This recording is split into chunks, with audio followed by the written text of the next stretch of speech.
The dashboard camera from the Portland Public Schools transportation van captured Emma Mackenzie's life-changing in 2.3 seconds of violence that would later be analyzed frame by frame by law enforcement, trauma surgeons, and eventually federal prosecutors building case about how real estate gentrification schemes used cartel violence to eliminate business competition, while corrupt sheriffs provided operational intelligence that turned routine drive-by shootings into precision eliminations with devastating collateral damage.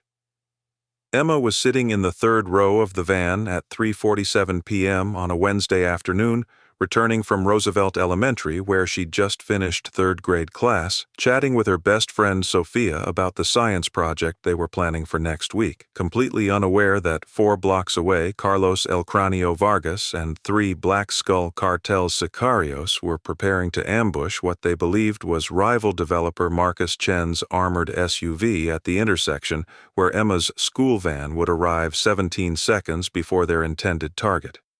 The shooting began at 3:49 p.m. when Carlos's team opened fire on the white van approaching the intersection, their intelligence suggesting this was Chen's vehicle and their orders being to eliminate him before he could complete property purchase that would interfere with Richard Brennan's gentrification development. The Sicarios fired 47 rounds in 8 seconds before realizing their catastrophic error. They'd shot a school van carrying 12 children between ages 6 and 9 rather than the armored SUV carrying their actual target. Emma Mackenzie was hit by a single round that entered through the van's side panel, passed through her backpack, and struck her spine at T11 vertebrae with precise trauma that severed her spinal cord and resulted in immediate paralysis from the waist down. The driver's desperate 911 call came through at 3:50 p.m. Shots fired. Multiple shots. "I have children injured. We need ambulances immediately." "Oh God, there's so much blood. These are children. Please hurry." Daniel Frost Mackenzie received the call from Portland police at 4:03 p.m. while overseeing construction site where his legitimate contracting company was renovating historic building in Pearl District. The officer's voice carrying professional control that barely masked emotional devastation at having to deliver this notification. "Mr. Mackenzie, this is Lieutenant Sarah Barnes with Portland PD. Your daughter Emma was involved in shooting incident approximately 15 minutes ago. She's being transported to Oregon Health and Science University Hospital with gunshot wound. She's conscious and stable but has sustained serious injuries. You need to get to OHSU immediately. Mr. Mackenzie, I need you to hear this clearly. Emma is alive. She's conscious. She's being given excellent care. But her injuries are severe. Drive safely. We'll have more information when you arrive at the hospital. If you're ready to witness how a drive-by shooting that paralyzed an 8-year-old girl triggered the most systematic exposure and destruction of a criminal network in Pacific Northwest history, how one father's 48-hour campaign combined legal prosecution with strategic elimination to ensure everyone responsible faced consequences, and how the real enemy wasn't just cartel sicarios, but corrupt officials and corporate developers who used organized crime as business tool while innocent children paid the price, hit that like button and subscribe because this story will take you into the darkest intersection of gentrification schemes, law enforcement corruption, and the terrible mathematics of revenge versus justice when the victim is a child whose life has been permanently altered by criminals who didn't even know she existed. Daniel arrived at OHSU at 4:27 p.m. to find Emma in pediatric trauma bay, the 8-year-old girl remarkably calm despite the chaos around her, her first words to him revealing the kind of courage that would define the next 48 hours. "Daddy, I can't feel my legs. The doctors say I might not walk again. But Sophia is okay. She was sitting next to me, and she didn't get hurt. That's good, right?" Daniel held his daughter's hand while Dr. Sarah Chen explained the devastating reality. The bullet had severed Emma's spinal cord at T11. The injury was complete rather than partial, and while modern medicine could stabilize and support her, current technology couldn't repair the nerve damage that meant Emma would likely never walk again. "Mr. Mackenzie, Emma is alive because the bullet missed her major organs and blood vessels by centimeters. She's stable because our trauma team responded quickly. But I need you to understand the permanence of what's happened. Complete spinal cord transection at this level results in paralysis of both legs, loss of bowel and bladder control, and significant life adaptation that will require years of physical therapy, psychological support, and family adjustment. Daniel processed this information. His 8-year-old daughter, who'd been learning to ride a bicycle without training wheels last weekend, who loved soccer and wanted to try gymnastics, who'd been planning to run in the school field day next month, would never walk again because she'd been sitting in a school van that happened to be in the wrong intersection when Cartel Sicarios executed hit-on-wrong vehicle. Dr. Chen, who did this? Who shot at a school van full of children, and why? The surgeon's response revealed both her medical expertise and her recognition that this wasn't random gang violence but something more calculated. Portland police are investigating. But Mr. Mackenzie, I've been pediatric trauma surgeon for 12 years. I've treated gunshot victims from gang crossfire, domestic violence, accidental discharges. This wasn't random street violence. 47 rounds fired at a school van suggests either catastrophic targeting error or such complete disregard for civilian safety that the shooters literally didn't care if they were hitting children. Either possibility is horrifying. James Reaper Cross arrived at the hospital at 4:52 p.m., the vice president's Delta Force background making him the club's tactical coordinator and his personal history, losing his own 6-year-old daughter to drunk driver 8 years earlier, making him the brother best positioned to understand what Daniel was experiencing. "Brother, I know what you're feeling right now," Reaper said, his voice carrying hard-won wisdom about navigating grief while maintaining operational focus. "You're cycling through rage, guilt, desperation to change what happened, and already planning how to find and kill everyone responsible. All of that is normal. All of that is justified. But Daniel, Emma is alive and conscious and asking about her friend Sophia. Your daughter needs you present and functional, not consumed by revenge planning. We will identify everyone responsible. We will ensure they face consequences. But we do that after we ensure Emma survives surgery, stabilizes in ICU, and knows her father is here for her recovery rather than obsessing about retaliation." Daniel wanted to reject this advice, wanted to immediately mobilize every angel in Portland to hunt down the Sicarios who'd shot his daughter.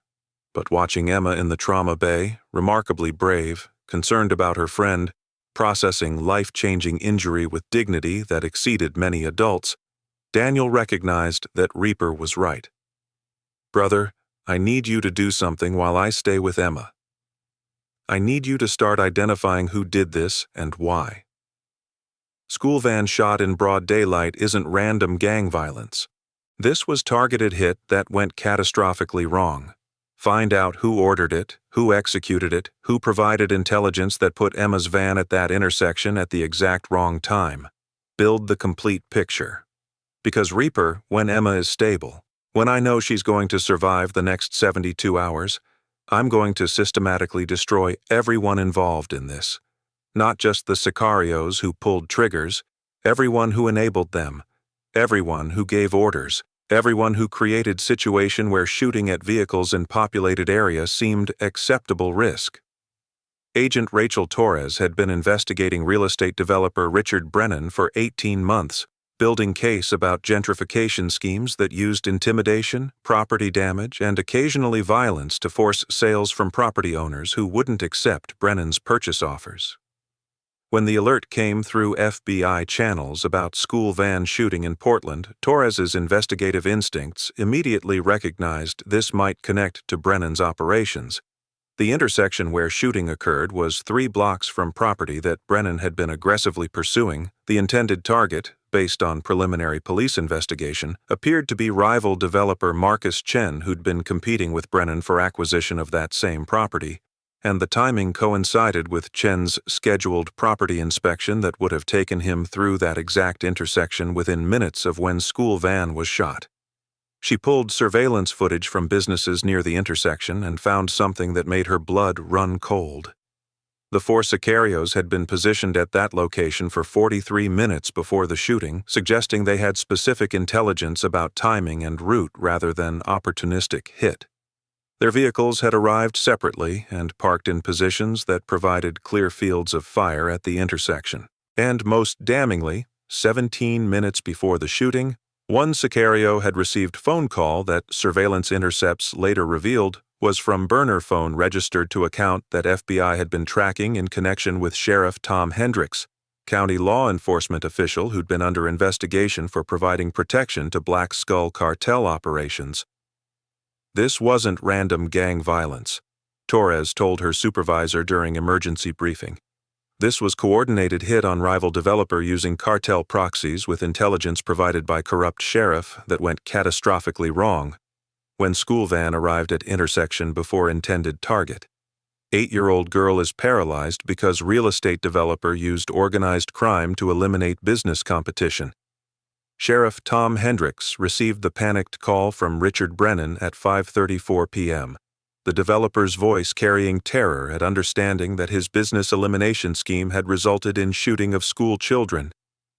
"Tom, your Black Skull contacts shot a fucking school van.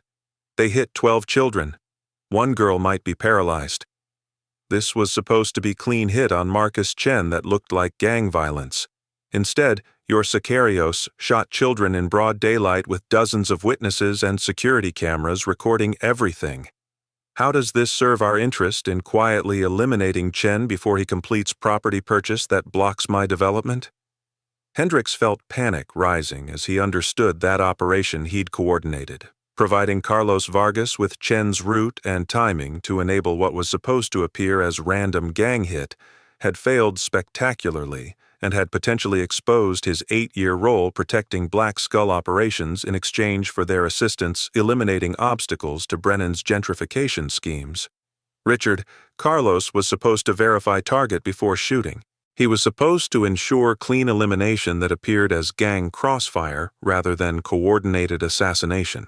The school van arriving 17 seconds before Chen's SUV, that's timing failure that shouldn't have happened. But the critical question now isn't blame allocation, it's damage control. Who's the girl who was shot? Who's her family? Do we have exposure through her father that complicates our ability to manage the situation?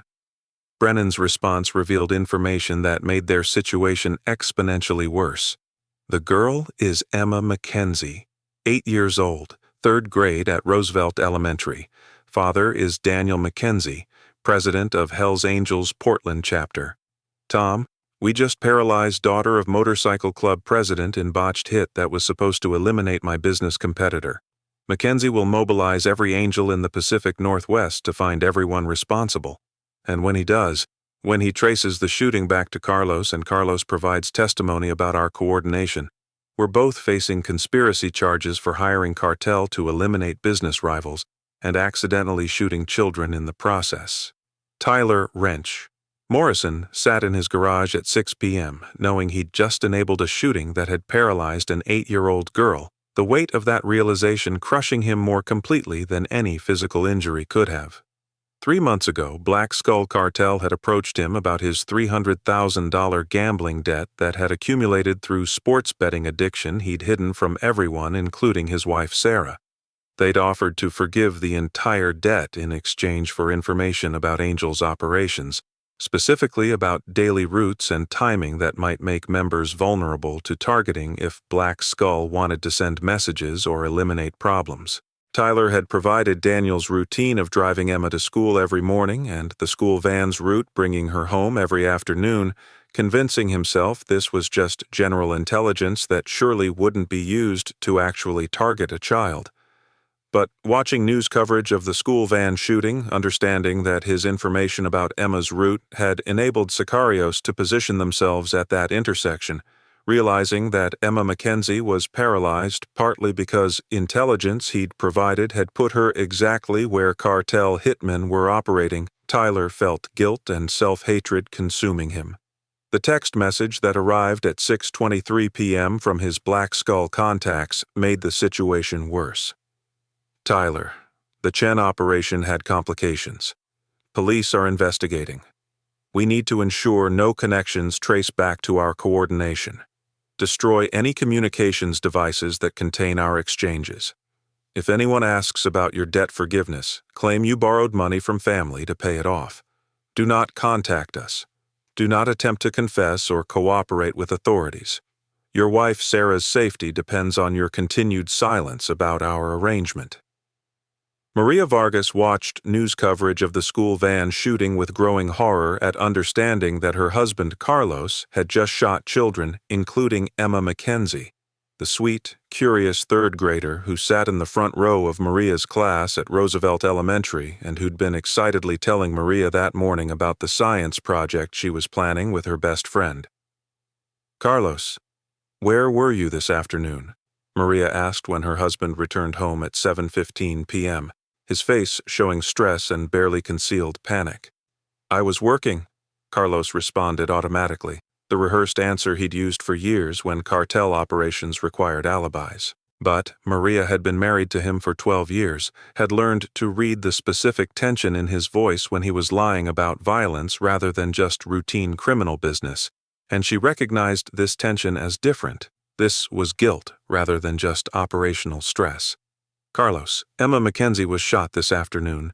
She's one of my students, 8 years old, sits in front row, raises her hand for every question, wants to be veterinarian when she grows up. She's paralyzed from a gunshot wound she received when Sicarios shot her school van.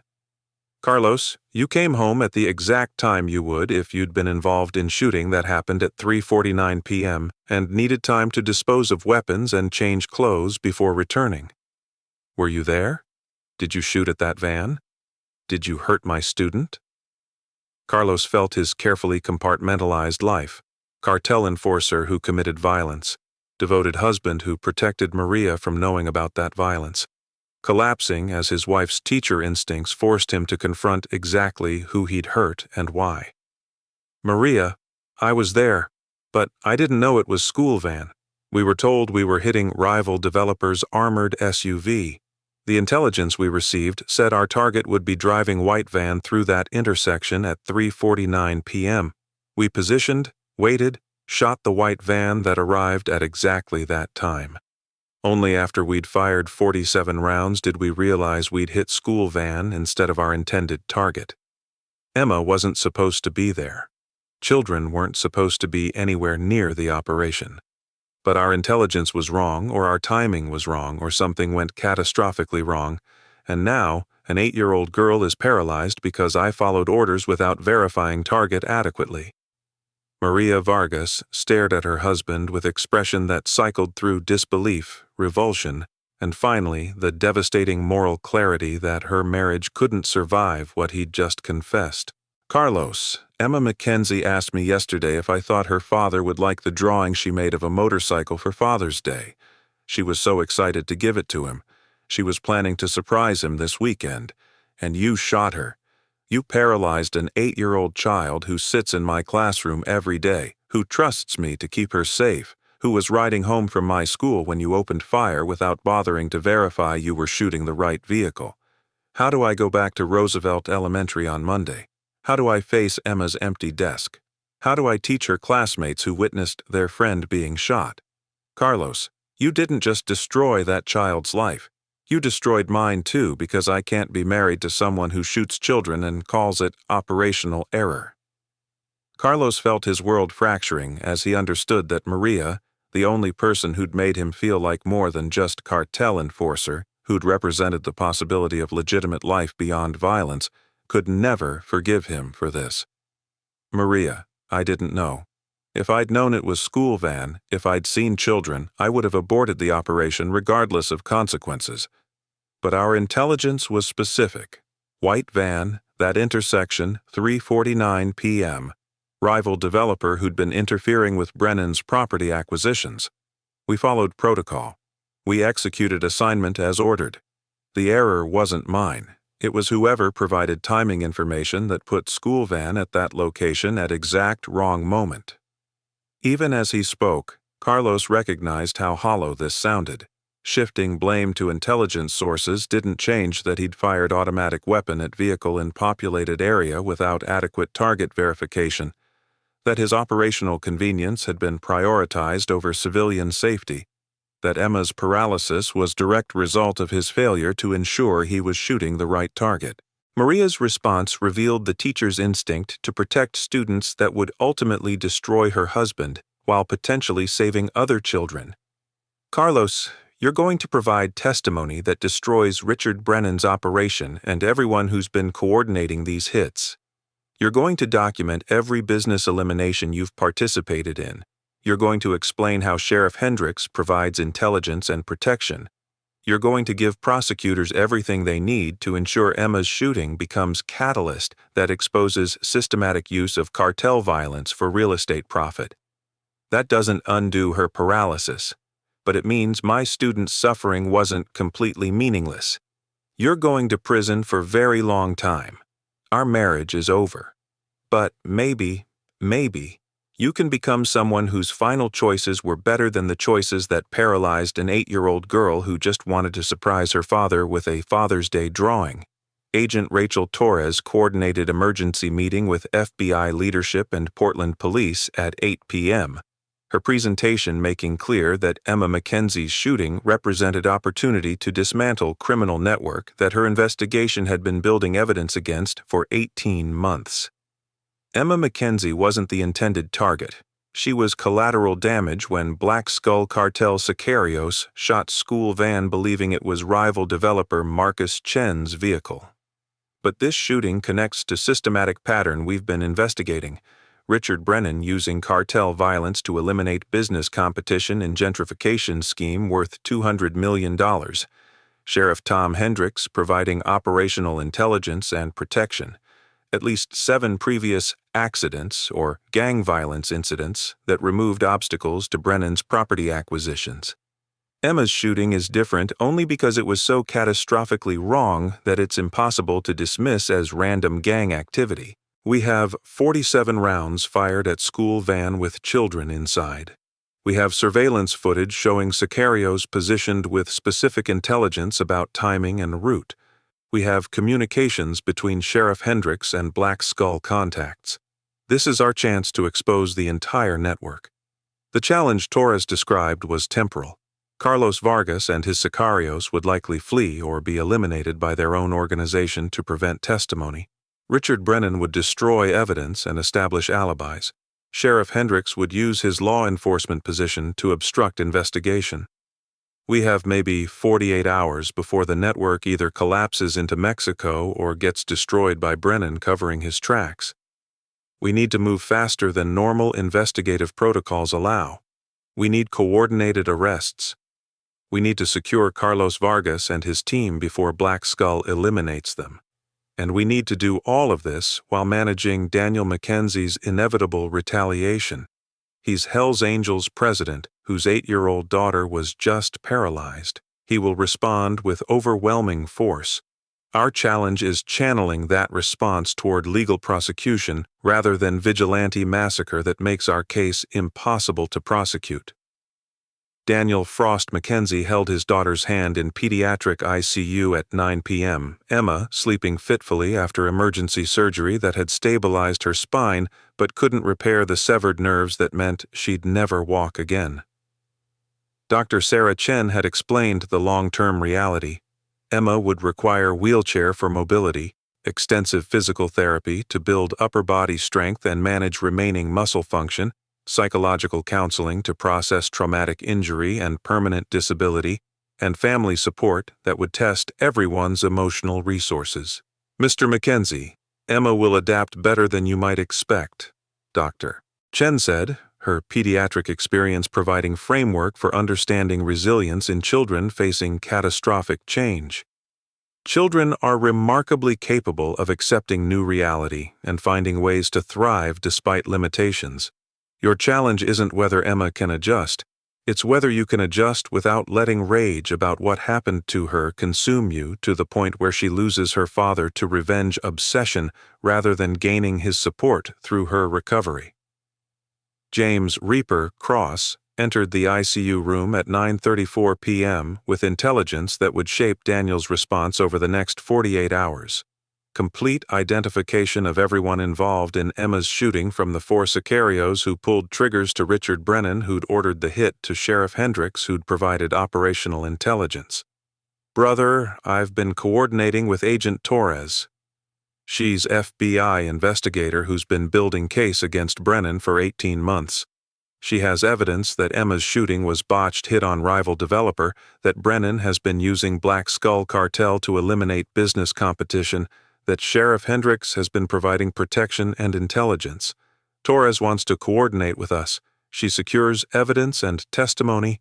We provide the pressure that forces Brennan's network to collapse into federal custody rather than fleeing or destroying evidence. This isn't traditional retaliation, it's strategic coordination between law enforcement and the club to ensure everyone responsible faces consequences through prosecution rather than just execution.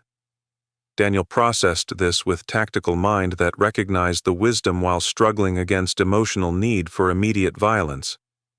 Reaper, they shot my 8-year-old daughter. They paralyzed her. They destroyed her ability to walk, to run, to do all the physical activities she loves. And you're asking me to coordinate with FBI rather than mobilizing every angel in the Northwest to find and kill everyone responsible. Reaper's response came from his own experience losing a daughter. Brother, I'm asking you to ensure everyone responsible faces consequences that serve Emma's long-term needs, rather than just your short-term rage. If we execute Carlos Vargas and his team, Brennan and Hendricks walk free because we've eliminated the witnesses who can testify about their coordination. If we coordinate with Torres, if we provide the pressure that forces the network to collapse while FBI secures testimony, then Emma's shooting becomes catalyst that exposes systematic corruption and prevents future children from being collateral damage in real estate schemes. Your daughter needs you to be smart rather than just violent. She needs consequences that mean something beyond body count. The War Council that Daniel convened at midnight included chapter presidents from Portland, Seattle, and Sacramento, their presence representing potential mobilization of 600 angels if Daniel chose traditional retaliation over coordinated prosecution. Brothers, my daughter Emma was shot and paralyzed by Cartel Sicarios executing botched hit on rival developer, Daniel explained, his voice carrying controlled fury. We've identified everyone responsible. 4 Sicarios including Carlos Vargas, corrupt Sheriff Tom Hendricks who provided intelligence, developer Richard Brennan who ordered the hit. Traditional response would be systematic elimination of all involved parties. But Agent Torres has offered coordination. We provide pressure that forces network collapse. She secures testimony and evidence that results in federal prosecution. This isn't about choosing legal process over club justice. It's about ensuring Emma's shooting exposes and destroys entire criminal network rather than just eliminating immediate shooters while leaving infrastructure intact. Marcus Chainsaw Williams, president of the Seattle chapter, articulated the concern that several others were thinking. Daniel, you're asking us to trust FBI coordination over direct action. What happens if Brennan's lawyers get him off? What happens if Hendricks uses his law enforcement connections to avoid consequences? What happens if the legal process fails and Emma's shooters walk free while your daughter spends her life in wheelchair? Brothers watching this situation want to know that angels protect their families through whatever means achieve real consequences, not through hope that courts will deliver justice that they've historically failed to provide. Daniel's response revealed both his tactical thinking and his recognition that Emma's needs transcended his emotional desire for immediate violence.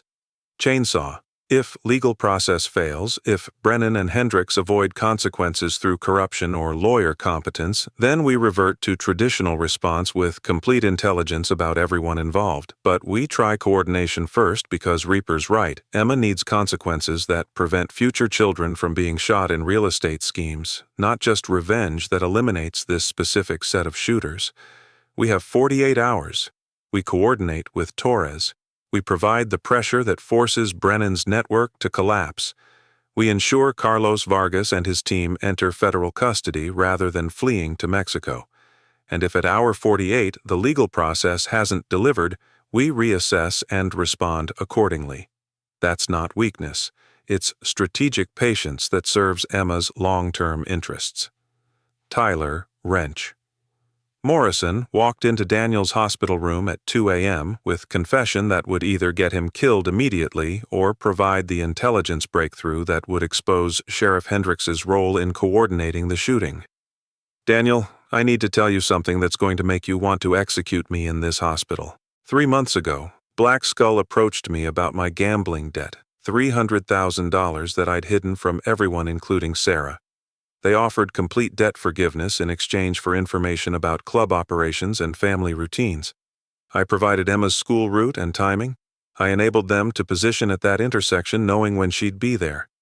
I betrayed your daughter because I couldn't face my wife with the truth about my gambling addiction and the debt that was threatening to destroy our family. I'm guilty of everything you're thinking. But before you kill me, I can give you something." Sheriff Hendricks coordinated the intelligence flow. He's been using gambling debts to recruit informants across the community, not just angels, but city employees, school administrators, anyone who has information useful for Brennan's operations. I have communications, payment records, and, most importantly, I can testify about how Hendricks operates his intelligence network. The silence that followed Tyler's confession lasted 13 seconds before Emma's voice, weak but conscious, came from her hospital bed. "Daddy, is that Mr. Morrison? He fixed my bicycle last month when the chain came off. He was really nice to me. Daddy, I can hear you breathing differently like you do when you're really angry. Please don't hurt Mr. Morrison in my room. I don't want to remember you being violent when I'm already scared about everything that's happened to me." The 8-year-old's words, delivered with remarkable emotional intelligence, shifted the dynamic in ways that Daniel's tactical thinking or Reaper's strategic advice couldn't have achieved. Emma's request that violence not occur in her presence, her concern about her father's emotional state, her fear about her own situation, all of it forced Daniel to process Tyler's betrayal through framework that prioritized Emma's psychological welfare over immediate punishment. "Tyler, you enabled the shooting that paralyzed my daughter," Daniel said, his voice carrying controlled intensity that was somehow more terrifying than screaming would have been. "The fact that you were coerced through gambling debt doesn't erase that you traded information about an 8-year-old's route for debt forgiveness. But Emma asked me not to hurt you in her room. And Reaper's right that your testimony about Hendricks's intelligence network serves Emma's interests better than your immediate execution. So here's what happens. You provide everything you know to Agent Torres. You testify against Hendricks and Brennan. You help destroy the network that used your weakness to target my daughter. And then, Tyler, you're out bad forever. You leave Oregon. You never contact any brother again. You live with the guilt of knowing Emma is in wheelchair, partly because of information you provided. That's not forgiveness. It's Emma asking her father not to be violent in her presence. You're alive because my daughter's psychological welfare matters more than my satisfaction in killing you." Sheriff Tom Hendricks attempted to flee Oregon at 3:47 a.m., his surveillance of FBI communications and his law enforcement contacts having warned him that coordinated arrests were imminent. Agent Torres had anticipated this exact response. Corrupt officials always ran when exposure was inevitable, and had coordinated with state police to monitor all routes leading out of Portland. Hendricks was intercepted at 4:23 a.m. on I-5 North, heading toward Washington border, his vehicle containing $340,000 cash, falsified documents, and, most damningly, laptop with comprehensive records of his 8-year coordination with Black Skull Cartel and Richard Brennan. "Sheriff Hendricks, you're under arrest for conspiracy to commit murder, corruption, providing material support to organized crime, and approximately 40 other charges will add as we review the evidence on your laptop," Torres announced during the arrest. "Your flight attempt with cash and false documents establishes consciousness of guilt. The laptop you were too panicked to destroy provides comprehensive documentation of your coordination with Richard Brennan's operation. You just made our prosecution case significantly easier. Hendrix's arrest was broadcast live on morning news, the footage of county sheriff being taken into custody becoming instant symbol of corruption that had enabled systematic violence for real estate profit. His laptop records, which he'd maintained as insurance against Brennan betraying him, provided evidence that Torres had been pursuing for 18 months. Specific instances where Hendrix had provided operational intelligence for hits on business competitors, communications coordinating Carlos Vargas's team for the botched shooting that had paralyzed Emma, financial records showing $1.7 million in payments from Brennan's shell corporations, and most devastatingly, previous operations where Hendrix had provided similar intelligence that had resulted in accidents eliminating obstacles to Brennan's gentrification schemes. Sheriff Hendrix didn't just enable Emma McKenzie's shooting, Torres explained during press conference.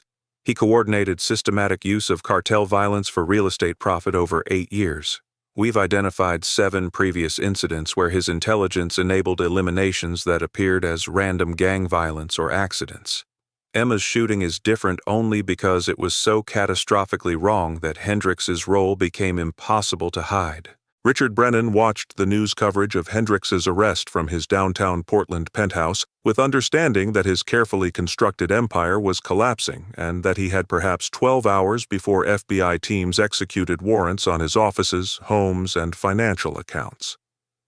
"I need to eliminate Carlos Vargas before he can testify," Brennan told his head of security during encrypted call. "Hendrix kept records that probably implicate me in multiple operations. If Carlos provides corroborating testimony about receiving orders through Hendrix for my benefit, I'm facing conspiracy charges for 7 murders plus Emma McKenzie's shooting. Carlos becomes liability that needs to be addressed before federal custody makes him untouchable." What Brennan didn't know was that Agent Torres had anticipated this exact response and had positioned tactical teams around Carlos Vargas's location specifically to intercept any elimination attempt. When 3 of Brennan's security contractors arrived at Carlos's apartment at 6:47 a.m. with instructions to eliminate him before he could enter federal custody, they found FBI agents waiting with Carlos already secured in protective transport. Mr. Brennan just attempted to obstruct federal investigation by sending contractors to eliminate witness, Torres announced during second press conference. "We intercepted that elimination attempt. We have Carlos Vargas in protective custody providing comprehensive testimony. We're executing warrants on Richard Brennan's properties within the hour."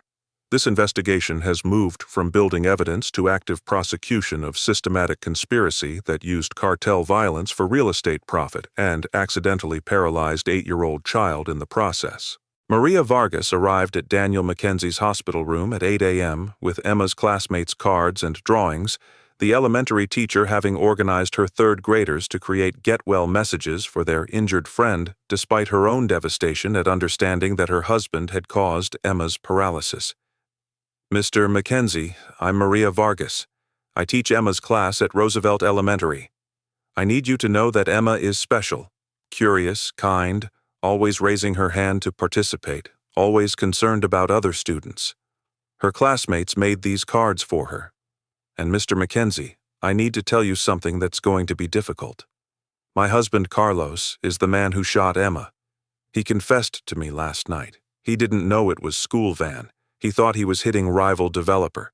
But his failure to verify target, his willingness to shoot in populated area without adequate precautions, that's what put Emma in wheelchair.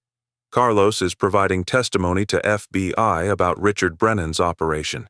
He's accepting responsibility and facing consequences. But I wanted you to hear from me, Emma's teacher, that the man who hurt her is my husband and that I'm destroyed by what he's done." Daniel stared at this woman who'd been teaching his daughter for 8 months, who Emma talked about constantly as her favorite teacher, who'd apparently been married to the cartel enforcer who'd paralyzed her student without knowing his violence would intersect with her classroom. "Mrs. Vargas, I appreciate you coming here.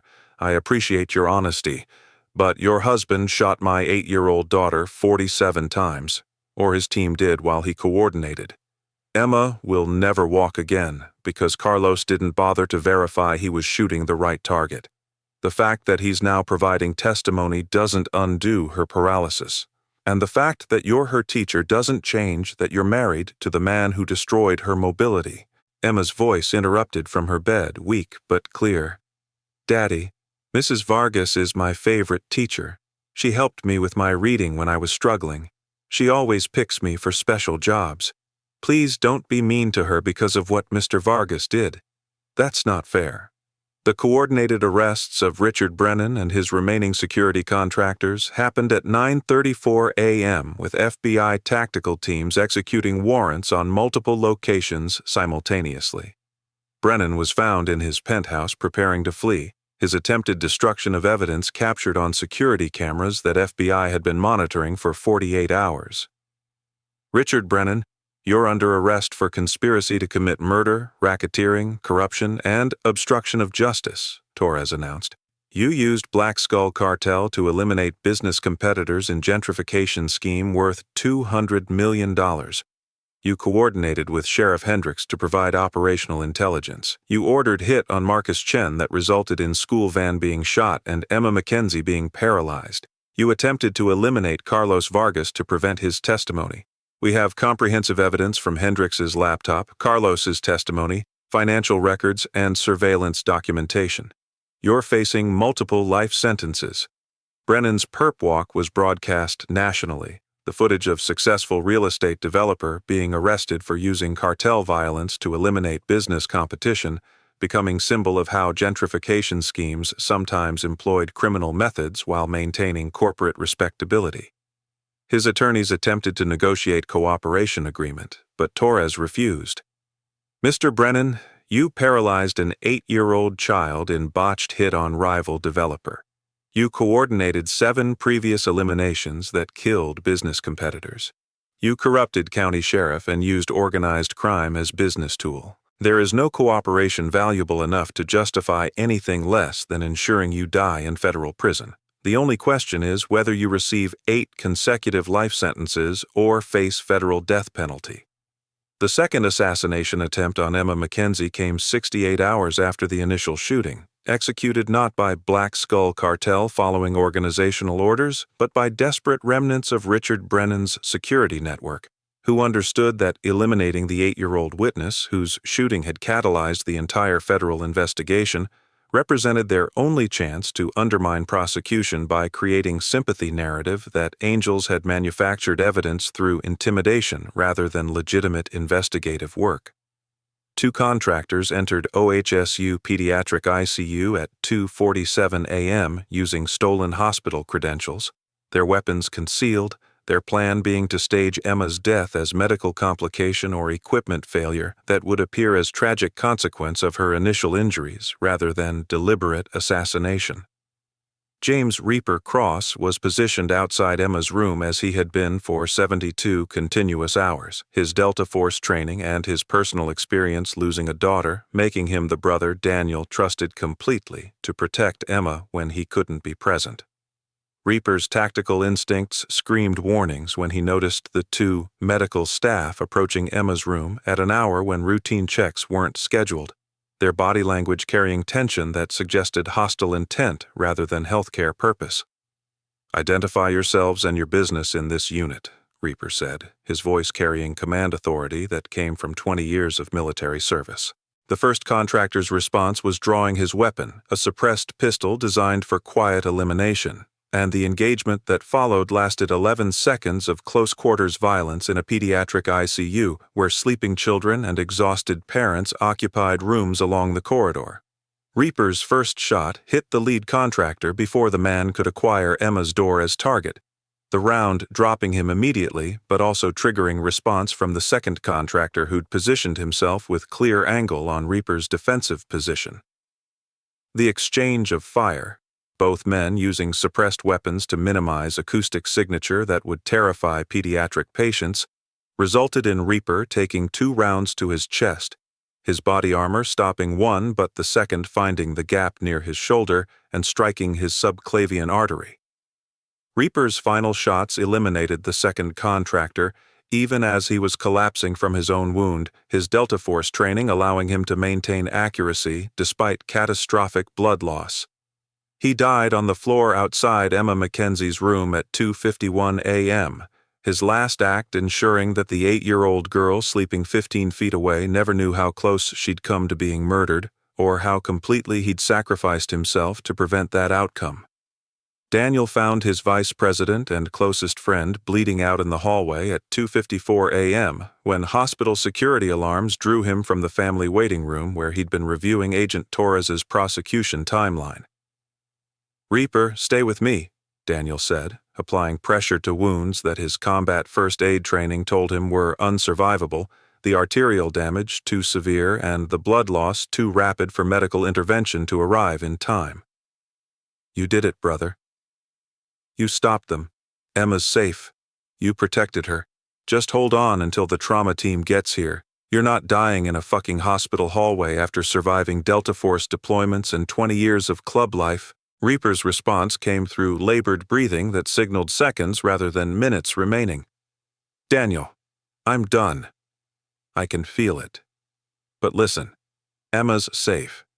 You kept your word to protect her through legal process rather than just violence. Torres got Brennan and Hendricks. Carlos testified. The whole network collapsed. And I got to die protecting your daughter the way I couldn't protect mine. That's enough. That's better than most of us get. Dying for something that matters, saving a child who deserves to grow up, settling accounts that have haunted me since Sarah died. Tell Emma she was brave. Tell the club that patience achieved more than rage would have.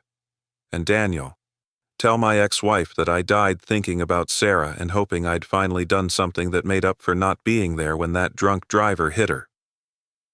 James Reaper Cross died at 2:58 a.m. before the trauma team could arrive, his death marking the only casualty in the 48-hour campaign that had systematically dismantled Richard Brennan's criminal network through coordinated prosecution rather than traditional massacre. Daniel held his friend as he died, his grief temporarily suspended behind the immediate need to process tactical situation. 2 dead contractors in pediatric ICU, FBI investigation into second assassination attempt, and the devastating reality that Reaper had given his life to protect Emma from people who'd decided that murdering an 8-year-old paralyzed girl was acceptable cost to protect their boss from federal prosecution.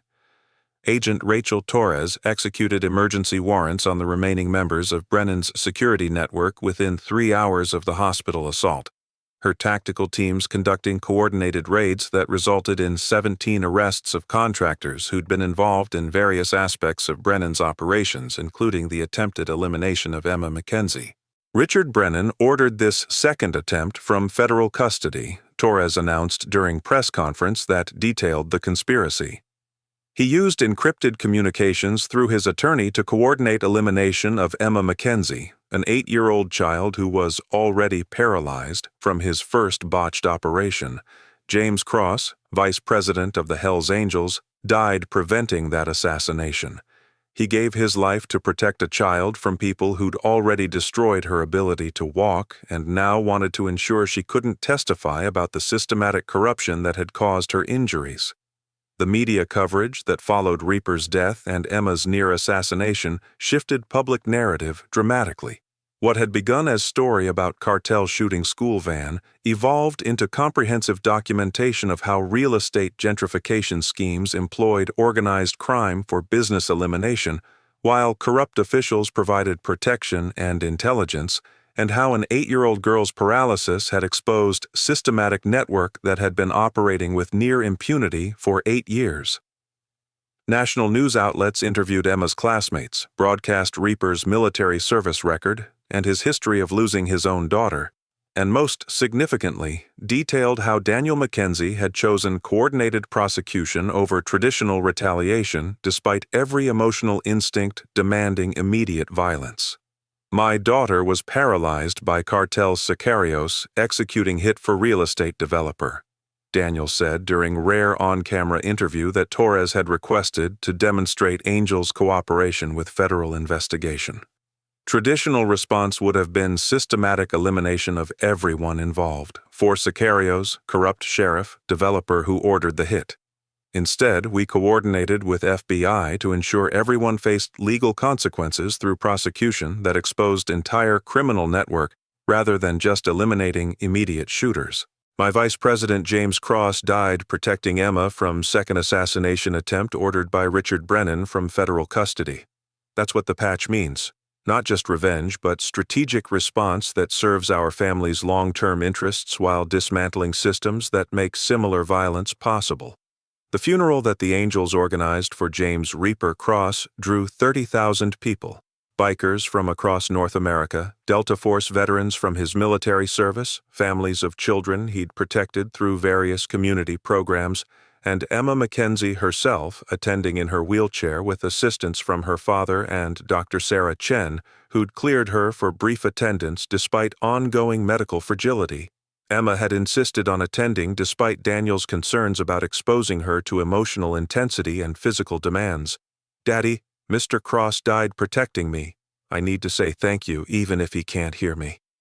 Mrs. Vargas says that honoring people who help us is important even when it's hard. I want to be at his funeral. Daniel delivered the eulogy with Emma seated beside him, her presence serving as living testament to what Reaper had died protecting. James Cross was my vice president for 9 years, my tactical coordinator, my closest friend. He was Delta Force operator who brought military precision to club operations. He was father who lost his 6-year-old daughter Sarah to drunk driver and spent 8 years trying to prevent other children from suffering similar preventable tragedy.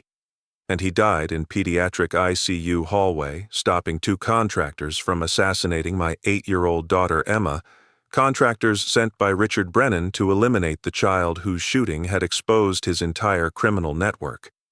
Reaper's death isn't tragedy. It's fulfillment of mission he'd dedicated his life to after Sarah's death, protecting children from violence that adults inflict through criminal negligence or deliberate evil. Daniel paused, his hand resting on Emma's shoulder. Reaper convinced me to coordinate with FBI rather than immediately executing everyone responsible for Emma's shooting. He argued that systematic prosecution would achieve more than traditional retaliation, that exposing the entire network of corruption would prevent future children from being collateral damage in real estate schemes and cartel violence. He was right. In 48 hours, we dismantled Richard Brennan's operation through legal process that will result in multiple life sentences for everyone involved, and Reaper died ensuring that Emma, the catalyst for that entire investigation, survived to grow up and hopefully live full life despite the paralysis that Brennan's operation inflicted. That's not failure. That's exactly the ending a warrior earns when he lives with honor and dies protecting what matters most. Emma's voice, small but clear through the microphone Daniel held for her, added words that reduced the 30,000 attendees to silence. "Mr. Cross was nice to me when Daddy brought me to the clubhouse. He taught me how to play checkers. He told me about his daughter Sarah who died when she was 6. He said Sarah would have liked me because I asked lots of questions like she did. Mr. Cross died in the hospital protecting me from bad people who wanted to hurt me again. I can't walk anymore because of what those bad people did. But I'm alive because Mr. Cross stopped them from finishing what they started. Thank you, Mr. Cross. I'm going to try to be brave like you were. I'm going to try to make good choices even when things are hard. And I'm going to remember that you thought I was worth dying for even though you didn't have to protect me. That's the nicest thing anyone has ever done for me." The trial of Richard Brennan began 4 months after Emma's shooting, the prosecution's case devastating in its comprehensive documentation. Sheriff Hendrix's laptop records showing 8 years of coordination, Carlos Vargas's testimony about receiving orders for business eliminations, including the botched hit that paralyzed Emma, financial records documenting $14 million that Brennan had paid to Black Skull Cartel for various security services that were actually coordinated assassinations, and surveillance footage capturing the attempted hospital assassination of Emma that Brennan had ordered from federal custody. Richard Brennan weaponized organized crime to eliminate business competition in gentrification scheme, the lead prosecutor argued during opening statements. He corrupted county sheriff to provide operational intelligence. He ordered hit on rival developer that resulted in school van being shot and 8-year-old Emma Mackenzie being paralyzed, Then he attempted to murder that same child from federal custody to prevent her from testifying about the corruption her shooting had exposed. Emma testified for 47 minutes via video feed from a child-appropriate setting with Dr. Sarah Chen present, her account of the shooting and its aftermath proving devastatingly effective. I was sitting in my school van talking to my best friend Sophia about our science project. Then there was really loud noise and Sophia screamed and I felt something hit my back really hard. I couldn't feel my legs after that. The doctors say I won't ever walk again because the bullet broke my spine. Daddy says the men who shot me were trying to hurt someone else, but they hit my van instead because they didn't check carefully. I don't understand why hurting people for business is okay. Mrs. Vargas teaches us that we should solve problems with words, not violence. But the grown-ups who shot me didn't use words. They just shot at a van without checking if there were kids inside. The jury deliberated for 4 hours before returning guilty verdicts on all 17 counts, including conspiracy to commit murder, 8 counts, attempted murder of a child, Emma's second assassination attempt, racketeering, corruption, and obstruction of justice. Brennan was sentenced to 8 consecutive life terms without possibility of parole, the judge's statement making clear that his use of organized crime for business profit warranted maximum punishment.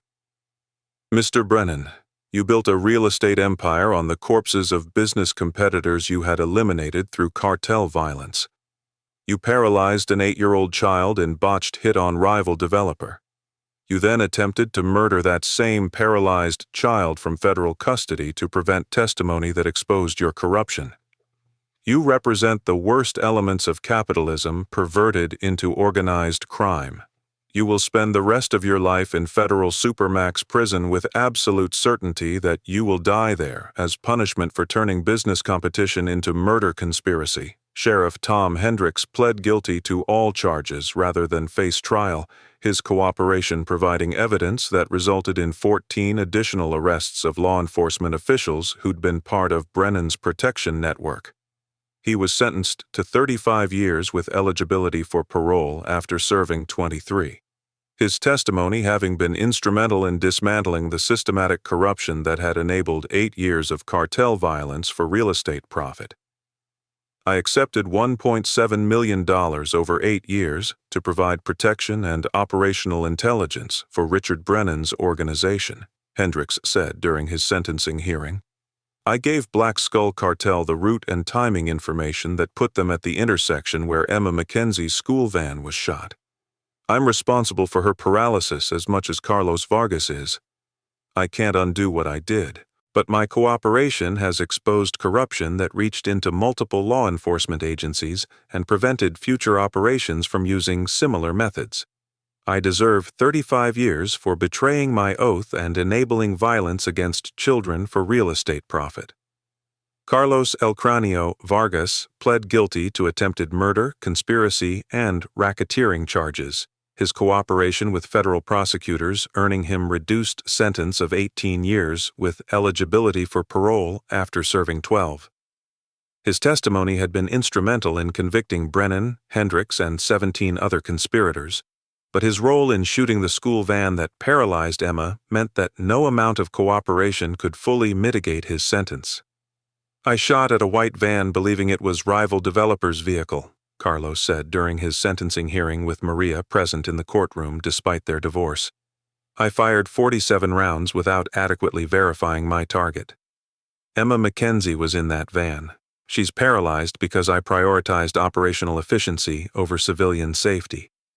My 8-year-old daughter Sophia asks me how I could have hurt a child. I don't have good answer except that I compartmentalized my violence from my family life and convinced myself that following orders absolved me of responsibility for outcomes. I was wrong. Emma deserved protection, not to be collateral damage in business elimination I was paid to execute. Tyler Wrench Morrison left Oregon 3 days after providing testimony that had been instrumental in exposing Sheriff Hendricks's intelligence network, his exile from the Angels meaning he could never return to the state or contact any brother again. His cooperation, documenting his own recruitment through gambling debt and revealing Hendrix's systematic use of financial leverage to develop informant network had contributed to prosecution of the entire conspiracy. But his initial betrayal in providing Emma's route had enabled the shooting, and that betrayal earned permanent exile despite his subsequent cooperation. Tyler's wife, Sarah, committed suicide 6 weeks after learning the full extent of Tyler's role in Emma's shooting. Her note expressing that she couldn't live with knowing her husband had traded information about a child's route for gambling debt forgiveness and that her marriage had been based on lies about Tyler's addiction and his subsequent cooperation with criminals.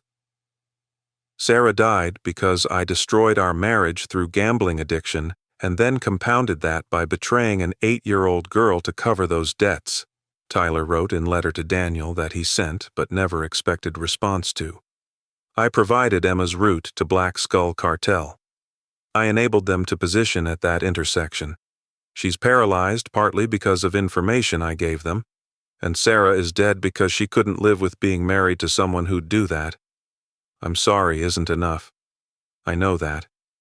But I want you to understand that my cooperation wasn't trying to earn forgiveness I don't deserve. It was trying to ensure Emma's suffering exposed and destroyed the entire network that made my betrayal possible. I live every day knowing I contributed to paralyzing a child and destroying my marriage. That's my punishment. That's what I deserve. Maria Vargas continued teaching at Roosevelt Elementary while maintaining contact with Emma Mackenzie through ongoing mentorship that had survived both the shooting and the divorce from Carlos. Their relationship was complicated but defined by shared commitment to education and healing that transcended personal trauma. Emma was my student before the shooting and she's my student after, Maria explained during interview about trauma recovery in educational settings. She returns to school in wheelchair. Her classmates have questions about what happened and why. My role as teacher is helping them process violence that affected their friend while maintaining educational environment that serves all students. The fact that my ex-husband caused Emma's paralysis doesn't change my obligation to teach her and support her recovery. If anything, it intensifies that obligation. I need to be the kind of teacher who helps her thrive despite limitations that my family partially caused. Emma Mackenzie returned to Roosevelt Elementary 5 months after the shooting, her wheelchair requiring building modifications that the school district had prioritized following media attention about her case. Her classmates had been prepared through age-appropriate discussions led by Maria Vargas and school counselors about disability, recovery, and supporting friends through difficult transitions. Emma's first day back was documented by media outlets that had followed her story. The footage of her rolling into third-grade classroom and being greeted by 24 classmates who'd made welcome-back posters becoming symbol of resilience and community support that transcended the violence that had caused her injury. I can't walk anymore and I have to use wheelchair, Emma told her classmates during morning sharing time that Maria had structured to allow Emma to address questions directly. The shooting hurt my spine and the doctors can't fix it. But I can still do lots of things. I can still read and do math and be friends with you. I just do them differently now. Mrs. Vargas says that everyone has challenges and mine is just more visible than some people's. I'm still Emma. I'm just Emma who uses wheelchair now, and I'm really happy to be back at school because I missed you all so much and I want to work on our science projects that we were planning before I got hurt. 3 years after the shooting and the systematic prosecution that followed, Daniel Frost Mackenzie stepped down as Portland chapter president to focus on Emma's ongoing care and the legitimate construction business that had expanded during the 3 years since the shooting had drawn media attention to Angel's community involvement. His leadership legacy was defined not by territorial expansion or criminal enterprise, but by demonstrating that coordinated prosecution could achieve more comprehensive justice than traditional retaliation, that protecting children required choosing systematic dismantling of corrupt networks over immediate satisfaction of executing specific shooters, and that sometimes the hardest thing a father could do was channel rage into strategic response that served his daughter's long-term welfare over his own emotional needs. "I joined Hell's Angels because I wanted brotherhood and purpose," Daniel said during his retirement speech to assembled members. "I'm leaving chapter presidency because Emma's shooting taught me that purpose is measured by protecting what matters through whatever means achieve real consequences. Sometimes that's violence. Sometimes it's coordination with federal prosecution. Sometimes it's patience that goes against every instinct." In 48 hours after Emma was shot, we dismantled Richard Brennan's operation through FBI coordination that resulted in life sentences for everyone involved. Reaper died protecting Emma from second assassination attempt, and 3 years later, my daughter is thriving in school, adapting to wheelchair, and hopefully living as full life as possible despite paralysis that never should have happened.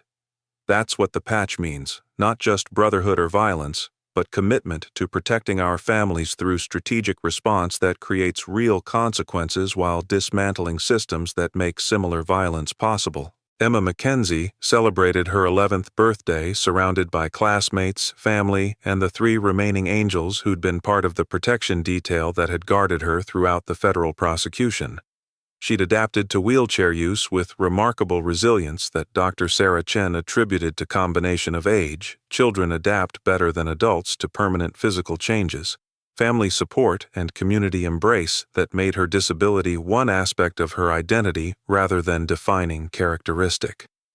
Emma had started competing in adaptive sports, had become advocate for accessibility improvements at her school and in Portland generally, and most significantly, had maintained personality that her teachers and family recognized as fundamentally unchanged despite trauma that would have destroyed many adults.